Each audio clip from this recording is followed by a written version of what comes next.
warahmatullahi wabarakatuh.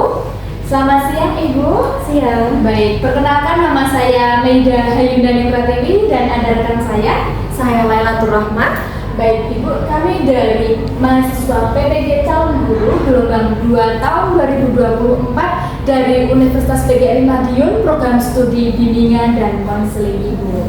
Oke, pada podcast pada hari ini alangkah lebih baiknya untuk memanggil nama saya Ibu. Saya bisa dipanggil Maida dan rekan saya Bisa dipanggil Laila. Oke, ini tadi adalah perkenalan singkat dari kami Ibu. Mungkin Ibu bisa memperkenalkan diri terlebih dahulu agar podcast pada hari ini itu lebih menarik dan asyik. Baik, perkenalkan nama saya Maya Refonita. Saya guru di SMPN 4 Kota Madiun. Oke, ini kami boleh memanggil Ibu Maya atau Ibu Maya? Panggil Maya aja. Oke, Ibu Maya ya Ibu. Oke, baik. Untuk mengawali podcast pada hari ini kita akan membahas tentang bagaimana Ibu kondisi siswa di Indonesia, bagaimana pembelajaran di Indonesia, atau mungkin tentang kegiatan, mungkin ini adalah kurikulum merdeka ya Ibu, itu bagaimana kegiatan P5 dan lain sebagainya. Untuk mengawali pertanyaan yang pertama Ibu, kami ingin menggali lebih dalam terkait tentang bagaimana keadaan siswa yang ada di Indonesia seperti itu ya Mbak Laila ya. Betul. Ibu tingkat SMP di Indonesia ini seperti apa sih anak-anak itu? Kalau tepatnya di jenjang SMP ya, ini kan mungkin di fasenya anak-anak itu masih suka apa ya?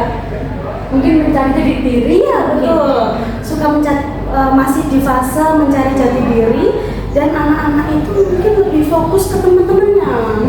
Jadi dia udah nggak bisa dengerin kata-kata orang tua kayak gitu. Dan dia masih haus akan perhatian, pengakuan seperti itu. Dia masih suka kayak dianggap keren kayak gitu. Asik dengan dunianya tingkat SMP ya. Dan mungkin masih awal fase apa ya? Bawaan SD ke SMP ya? Puber, masih puber. Jadi anak-anak itu masih kayak cari perhatian sama lawan jenis seperti itu. Banyak kalau di SMPN 4 ini anak-anaknya ya sama seperti yang sudah saya sampaikan sebelumnya. Bahkan anak-anak itu sampai pengennya dikatain keren itu ada rambutnya yang udah diwarnai, ada yang alisnya itu dia apa? Mungkin rambutnya kasih garis gitu ya. Iya betul, seperti itu. Bahkan potongan rambut pun kan juga udah nggak sesuai dengan anak sekolah yang ada ya. Iya, betul. Nah, itu tadi adalah dengan kondisi dari peserta didik mungkin, dan itu nanti tingkatannya itu apakah terlibat dari kelas 7, 8, 9 atau terfokuskan ke kelas 7 itu? Mungkin kan kelas 7 itu kan pergantian ya, mungkin dari tingkat SD ke tingkat SMP. Baik, kalau dari kelas 7 sendiri itu kan memang dia masih di fasenya adaptasi ya, peralihan dari SD ke SMP. Candaannya pun juga masih ada bawaan dari SD-nya. Ada yang masih cumber-cumberan sama temennya, ada yang masih ngata-ngatain orang tuanya kayak gitu. Kalau yang kelas 8 itu ya dia mulai kayak ngikut tren gitu loh. Dia pengen, aku ini anak gaul loh. Aku ini keren. Jadi aku berangkat telat, pacaran kayak gitu aja.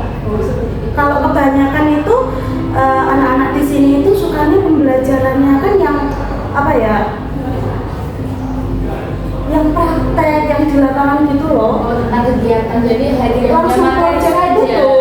Soalnya dia kalau diimbangi dengan karakteristiknya yang kayak gitu, mungkin dia kan sukanya yang bersosialisasi sama teman-temannya gitu loh. Tadi jadi pernyataan Ibu jadi sudah mulai muncul di proses pembelajarannya. Mungkin kalau di SMP 4 ini Ibu, itu selain tadi yang hanya materi dan itu ada nggak Bu kayak materi pembelajaran itu yang menarik untuk siswanya atau proses pembelajaran yang ada di SMP 4 itu seperti apa?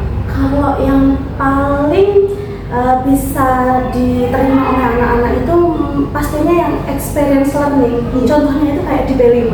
Iya. Kalau di sini tuh kegiatan P5 kita itu pasti kita sesuaikan dengan kebutuhan anak-anak gitu loh. Kayak contohnya P5 yang baru-baru ini kan masih masa-masanya betul, masih masa-masanya pemilihan kepala daerah. Jadi kita mengangkat P5 itu tentang tema suara demonstrasi seperti itu. Jadi biar kita itu membekali anak-anak gimana sih menambah wawasan anak-anak gimana sih tentang nilai-nilainya. Iya, nilai-nilai menambah apa ya, kayak experience-nya anak-anak. Oh, kalau aku nanti kalau udah 17 tuh kalau mau pemilihan umum kayak gini loh. Oh, ternyata di apa ya, di dinamika demokrasi itu kayak gini loh, ada tahu alurnya. Betul, seperti itu. Itu kan mungkin dari proses serangkaian kegiatan P5. Jadi ada nggak sih Bu di dalam materi atau di dalam kegiatan P5-nya itu ada siswa itu dibebankan untuk mengekspor ide besarnya itu. Mungkin ada tugas atau mungkin ada praktek dan sebagainya. Tentu di serangkaian tema suara demokrasi itu P5 itu kan kita banyak kegiatan ya untuk mengapa ya, kayak menstimulus ide-ide yang ada di anak-anak gitu loh.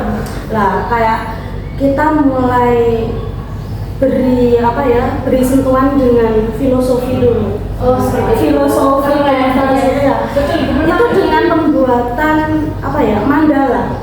Di situ kan mandala warni itu ya Bu ya. Iya, betul. Di situ kan ada berbagai warna. Iya, betul. Mandala berwarna. Apakah dengan berbagai warna itu tampak jelek? Tidak. Justru itu akan menancapkan aura ini akan hilang. Nah, itu filosofinya dari tema suara demokrasi yang mau diangkat di P5 ini. Jadi ada yang kalau filosofi, mandala, ada lagi nggak Ibu yang lebih menarik dari kegiatan? Kita juga memberi wawasan mengenai isu-isu demonstrasi kayak kayak politik uang, politik uang, golongan putih, seperti itu kan ada 4 kan ya? Iya.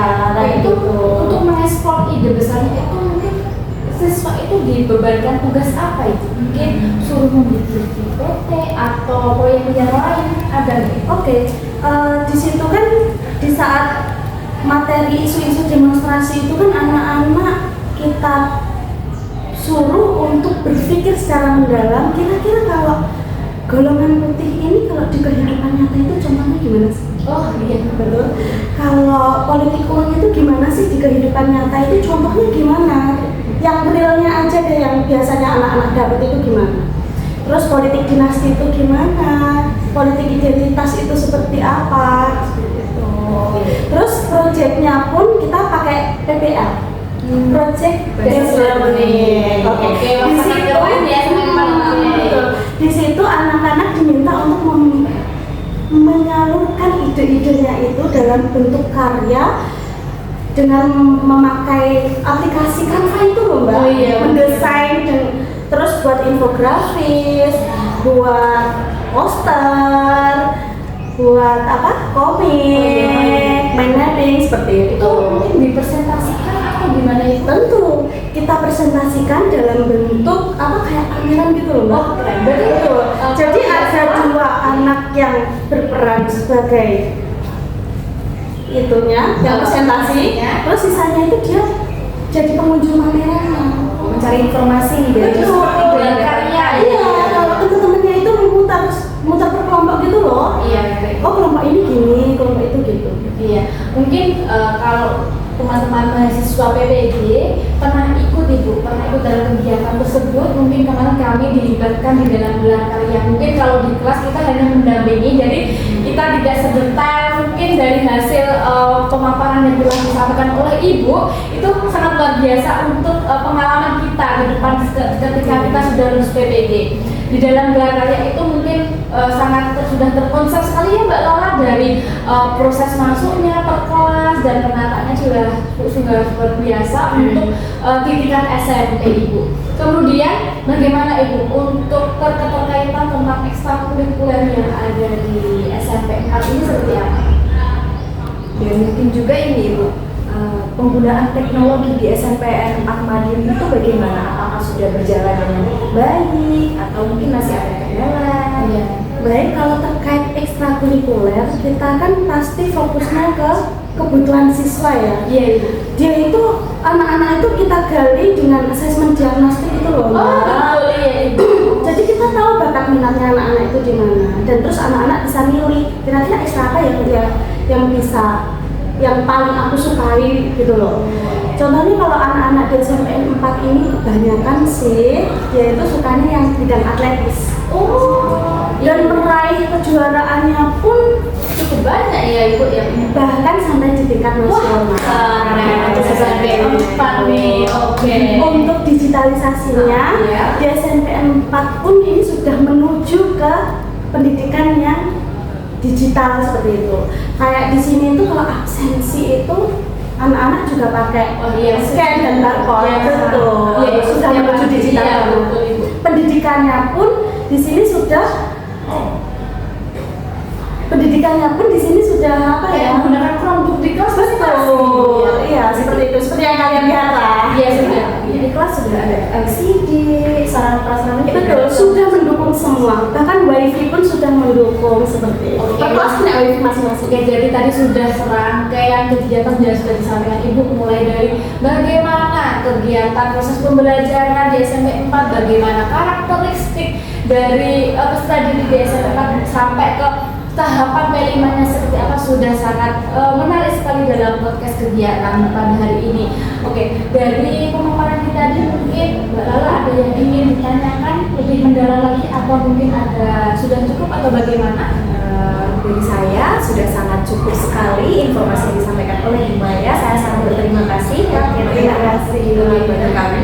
Ya, mungkin kembali lagi ke saya, mungkin ini pertanyaan penutup untuk kegiatan podcast pada hari ini. Bagaimana Ibu terkait kegiatan serangkaian itu, mungkin ada kendala atau seperti apa mungkin Ibu untuk menanganinya, kesan itu seperti apa?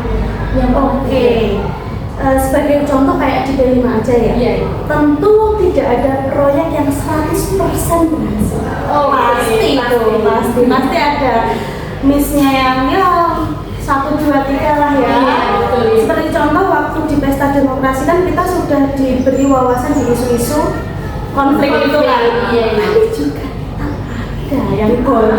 Walaupun cuma ya 1, 2 lah, tapi kan ya Bukan ya Bu ya? betul. Ya seperti yang saya katakan di awal, tidak ada proyek 100% berhasil itu enggak ada. Ya mungkin ya 80, 90 itu udah bagus banget gitu loh. Oke, gitu ya Ibu ya. Oke, demikian tadi adalah kesimpulan yang dapat saya ambil dari kegiatan podcast pada hari ini, yaitu adalah perkembangan di tingkat SMP itu sangat mereka itu mencari jati dirinya, jadi sering berubah-ubah ya Ibu. Iya, untuk masih tingkatan. labil. Iya, kemudian dari kegiatan P5 yang ada di SMP Negeri 4 Madun ini sudah sangat terstruktur sesuai dengan program yang sudah diprogramkan oleh Bapak Ibu guru, sesuai dengan hari per hari sudah dilaksanakan dengan baik, dan juga kegiatan gelar karya sudah dilaksanakan dengan baik seperti itu. Mungkin kegiatan podcast pada hari ini kita tutup dengan jargon dari SMP Negeri 4 Kota Madiun. Ibu bisa dipimpin untuk biar penutupnya itu lebih menarik. Oke. Baik ya. Salam Stepa. Tetap semangat, raih prestasi, Stepa hebat. Yes. Oke, demikian tadi podcast pada hari ini. Bila terpedaya, wassalamualaikum warahmatullahi wabarakatuh. Waalaikumsalam warahmatullahi wabarakatuh. Selamat siang